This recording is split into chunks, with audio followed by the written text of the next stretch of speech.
maa ngi partagé en tout cas tout ce qui a été développé de part et d'autre par rapport à cette situation muy en réalité li buuba wax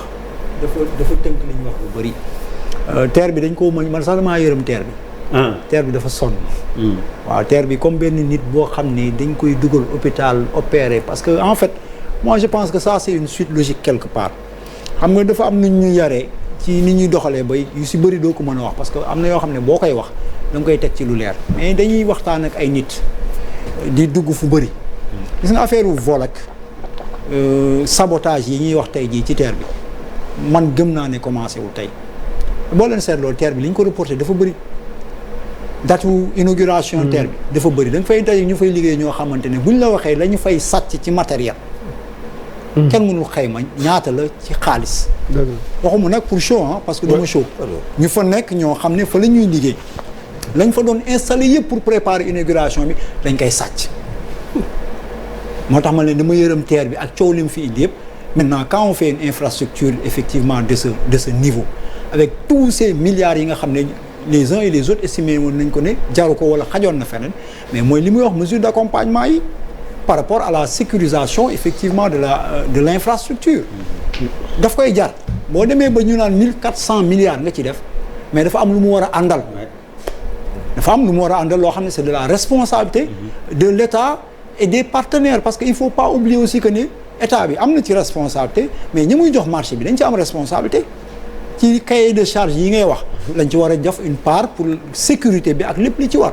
li ci am problème rek mooy tey on parle du terre ce sabotage c'est pas li bu ba wax dëgg la mandute mooy xam fa nga cay yem mën na nekk terrorisme acte terroriste tant que enquête ñu du leer mën na nekk sabotage mën na nekk lu ne donc dañuy mën nañu appréhender noonu sans pour autant ne nii la ñu bàyyi ñu war a liggéey ñu liggéey mais bu ñu jógee ci terre bi suba dinañ demaat ci beneen pàcc wax na ko ci autorité à péage bi demain sera autre chose c'est un autre lieu mais Malal dafa wax lu am solo mu ne dañu war a ñaax askan wi former askan wi ci bien public ñu koy sàmm mais déjà est-ce que c'est pas une forme de communication de dire que si vous en prenez aux terres ou mën nañ ko def pour les Dakar Dem et autres désormais le bien public malmené wala yu demee noonu lii moo leen ciy xaar waaw bu au-delà de ça sax on peut faire autrement aussi oui bien sûr mais moo tax ma ne est-ce que c'est pas une forme de communication aussi non en disant Charles si tu sectionnes les câbles de trucs là tu risques d'aller aux assises au vu des risques que tu fais au risque que tu fais courir aux gens waaw kooku c'est à l'Assemblée nationale c'est une forme de communication à l'Assemblée nationale nga xamante ne boo war a attaquer parce que la loi elle ne personnalise pas c'est comme la criminalisation exactement c'est comme une sorte de criminalisation je veux dire Charles voilà loolu tax ma ne la voilà je t'ai dit tout à l'heure ça veut dire il y a beaucoup d'argent yoo xamante ne dañ ko investir sur ay infrastructures mais anticiper wu ñu mooy lu ñuy wax depuis sànq si loo xamante ne moo ñu si mën a fekk si lu bon du fekk après da nga koy subir loolu moo ñu dal li ma ci bëggoon yokk mooy li Malal wax c'est philosophique dafa ne nañ ñaax nit ñi former leen ci alalu askan wi parce que terre benn ci liñ bokk la dafa bëri liñ bokk nag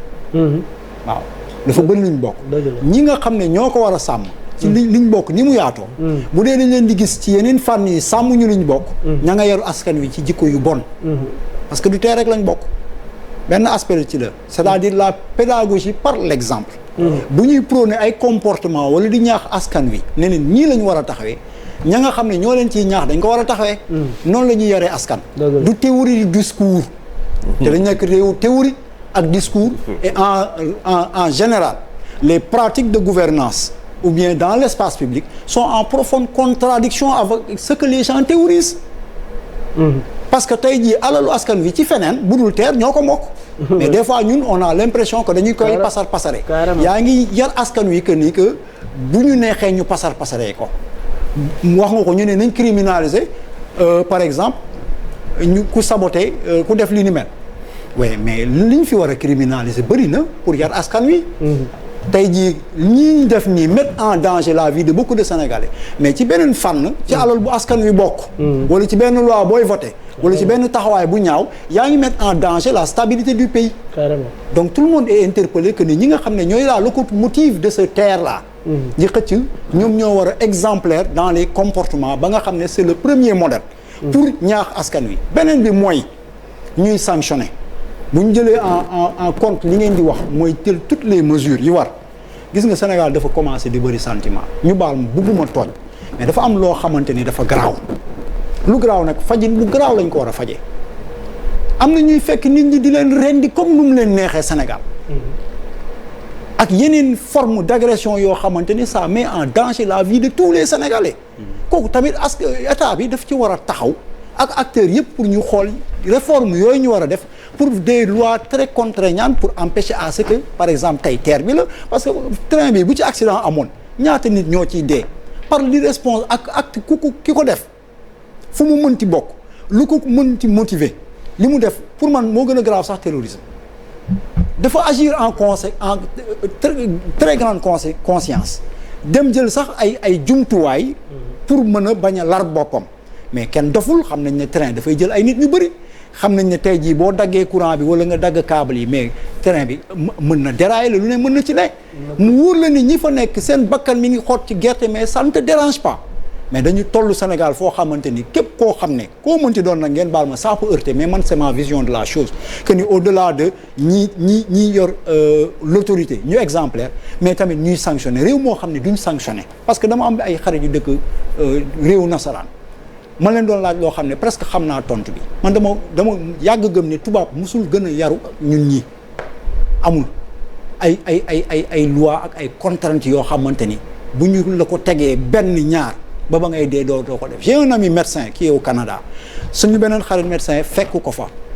nee na ñuy dawal ci mbedd bi gan gi di dawal ki fa dëkk suñu beneen xarit bi toog ci wetam ñu ñëw ci benn virage dafa viré rek accéléré rek su copain médecin bi dafa yuuxu ba mu am kersa mu foog ne daa rey nit foog ne lu nekk la mais waa ji ne ko feu rouge bi mu brûlé buñ ko dóoree contravention bi ñu ko daggee li mu yónnee këram du mët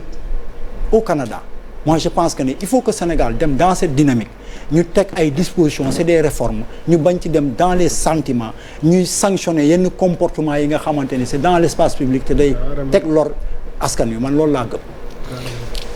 Aïda, tu as un avis sur ce qui s'est passé avec le TER? waaw di ko ñaawlu et je pense que peut-être lu ñuy wax ce sera un peu répété li ñuy wax mais insister sur l'éducation civique sur la citoyenneté ak ni ñuy sensibiliser nit